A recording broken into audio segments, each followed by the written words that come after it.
Hello दोस्तों, साल 1950 का दशक ये वो दौर था जब स्पेस में जाने की शुरुआत हुई थी और यही वो दौर भी था जब यूएसएसआर यानी सोवियत यूनियन और अमेरिका के बीच स्पेस में जाने को लेकर एक रेस लगी हुई थी। स्पेस में जाने के इस रेस के चलते न जाने कितने जानवरों और कुछ इंसानों ने अपनी जान को गंवाया, जिनमें Laika the first space female dog जो पहली ऐसी जीवित प्राणी थी जिसने स्पेस में जाने और अर्थ को ऑर्बिट करने का रिकॉर्ड बनाया था, जिसे सोवियत यूनियन के द्वारा 3 नवंबर 1957 को स्पुतनिक 2 स्पेस क्राफ्ट के जरिए स्पेस में भेजा गया था। लेकिन दुर्भाग्य से अर्थ को ऑर्बिट करते वक्त लाइका ने अपनी जान गंवा दी। हालांकि सिर्फ लाइका ही नहीं बल्कि बहुत से ऐसे जानवर थे जिन्होंने यूएसएसआर और अमेरिका के स्पेस में जाने की हवस को पूरा करने के लिए अपनी जानें गंवा दी। लेकिन दोस्तों, उसी दौर में क्या आपने किसी ऐसे कॉस्मोनॉट के बारे में सुना है जो स्पेस में कहीं पर खो गया? दोस्तों, वैसे तो स्पेस में जाने वाले सबसे पहले इंसान यूरी गागरिन थे, जो स्पेस में 12 अप्रैल 1961 को वॉचडॉग 1 स्पेस क्राफ्ट के जरिए गए थे और स्पेस से सही सलामत वापस भी आए थे। लेकिन दोस्तों, कई लोगों का ऐसा भी मानना है कि यूरी गागरिन से पहले कई सोवियत कॉस्मोनॉट को स्पेस में भेजा जा चुका था, जो मिशन फेल होने की वजह से स्पेस में ही मारे गए और उनकी मौजूदगी के सारे सबूतों को सोवियत यूनियन के द्वारा पूरी तरह से खत्म कर दिया गया और उन सभी मिशंस को फेक बताते हुए सोवियत यूनियन के द्वारा उसे खारिज कर दिया गया। सोवियत के द्वारा फेक मिशन के बताने के बावजूद भी कुछ लोग ये मानने को तैयार नहीं थे कि ये सभी मिशन फेक थे। उनके हाथ कुछ ऐसी जानकारी लग गई थी जो इन मिशन के फेक नहीं बल्कि फेल होने पर मुहर लगाती थी, जो कि दुनिया वालों से छिपाया गया था। दरअसल उन्हें एक फीमेल कॉस्मोनॉट के बारे में कुछ जानकारी हाथ लग गई थी जो स्पेस में कहीं पर खो गई थी, वो भी सबसे पहले इंसान यूरी गागरिन के स्पेस में जाने से भी पहले। तो आखिर वो महिला कौन थी जिसकी कहानी उस समय काफी पॉपुलर हुई थी और उस महिला के साथ स्पेस में क्या हुआ था? ऐसी कौन सी जानकारी हाथ लगी थी जिससे ये पता चला कि कोई महिला कॉस्मोनॉट स्पेस में खो गई थी?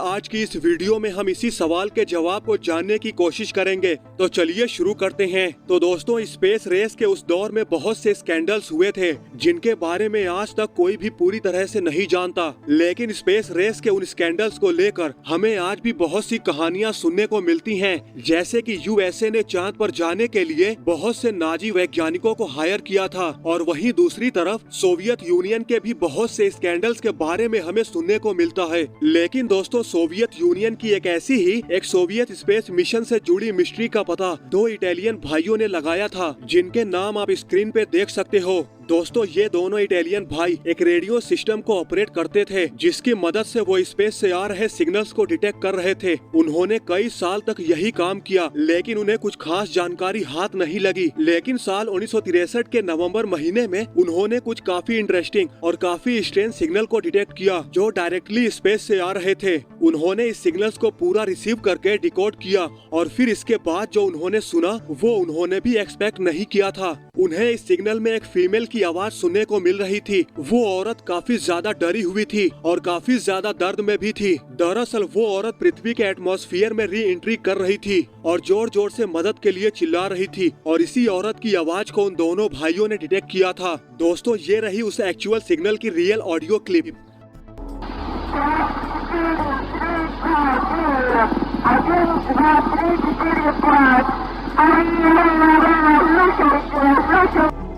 दोस्तों, इस ऑडियो को सुनने के बाद कई लोगों ने कहा कि वो पहली स्पेस वुमेन थी, यानी वो पहली ऐसी कॉस्मोनॉट थी जिसने स्पेस में सबसे पहले एंटर किया था। ये माना गया था कि उस महिला ने स्पेस में सक्सेसफुली एंटर तो कर लिया था और स्पेस से वापस धरती पर री एंट्री के दौरान उस महिला के साथ कुछ गलत हो गया और री एंट्री के दौरान उनके कैप्सूल का कूलिंग सिस्टम पूरी तरह से फेल हो गया, जो पहले भी सोवियत मिशन जैसे कि लाइका के केस में देखा गया था। दोस्तों, कूलिंग सिस्टम के फेल होने की वजह से टेम्परेचर इंक्रीज करता गया और उनके कैप्सूल में आग लग गई, जिसकी वजह से वो महिला मदद के लिए चिल्ला रही थी और उसी आग ने the first space female cosmonaut की जान ले ली। कुछ समय बाद उन दोनों भाइयों को उनकी इस खोज और उनके इस काम के लिए अवार्ड भी दिया गया और उन्हें नासा हेडक्वार्टर में विजिट करने के लिए बुलाया गया।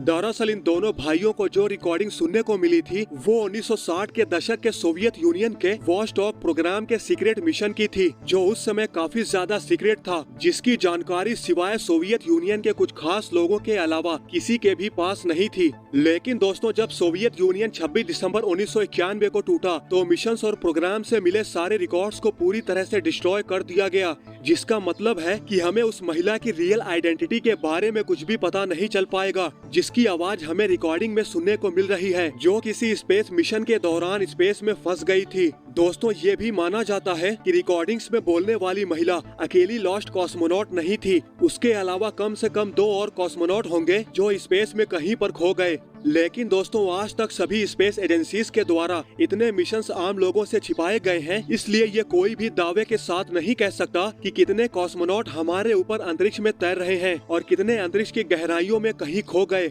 शायद वो लॉस्ट कॉस्मोनॉट हमारे सूर्य के करीब चले गए हों और जलकर खाक भी हो चुके हों, या शायद वो हमसे दूर कहीं बहुत दूर निकल गए हों, जो हमारी पहुंच से भी बहुत दूर चले गए हों। और रिकॉर्डिंग में जो महिला की वॉइस हमने सुनी थी, शायद वो भी उनके कैप्सूल के जलने से स्पेस जंग के रूप में हमारे ऊपर कहीं तैर रही हो। ये सुनने में भी कितना अजीब लगता है कि वो लॉस्ट कॉस्मोनॉट अभी हमारे ऊपर स्पेस में कहीं तैर रहे होंगे। दोस्तों, अब बारी है आपकी। क्या आप भी स्पेस में जाना चाहते हो? अपना आंसर हमें कमेंट सेक्शन में जरूर बताएं। तो दोस्तों, आज के लिए बस इतना ही। अगर आपने हमारे आज की इस वीडियो को एंजॉय किया तो वीडियो को लाइक और शेयर करना न भूलें, और इसी तरह के इन्फॉर्मेटिव वीडियोस देखने के लिए हमारे चैनल स्पेस XYZ को सब्सक्राइब करना न भूलें। दोस्तों, हम मिलते हैं इसी तरह के अगले नए इन्फॉर्मेटिव एपिसोड में। तब तक के लिए नमस्कार।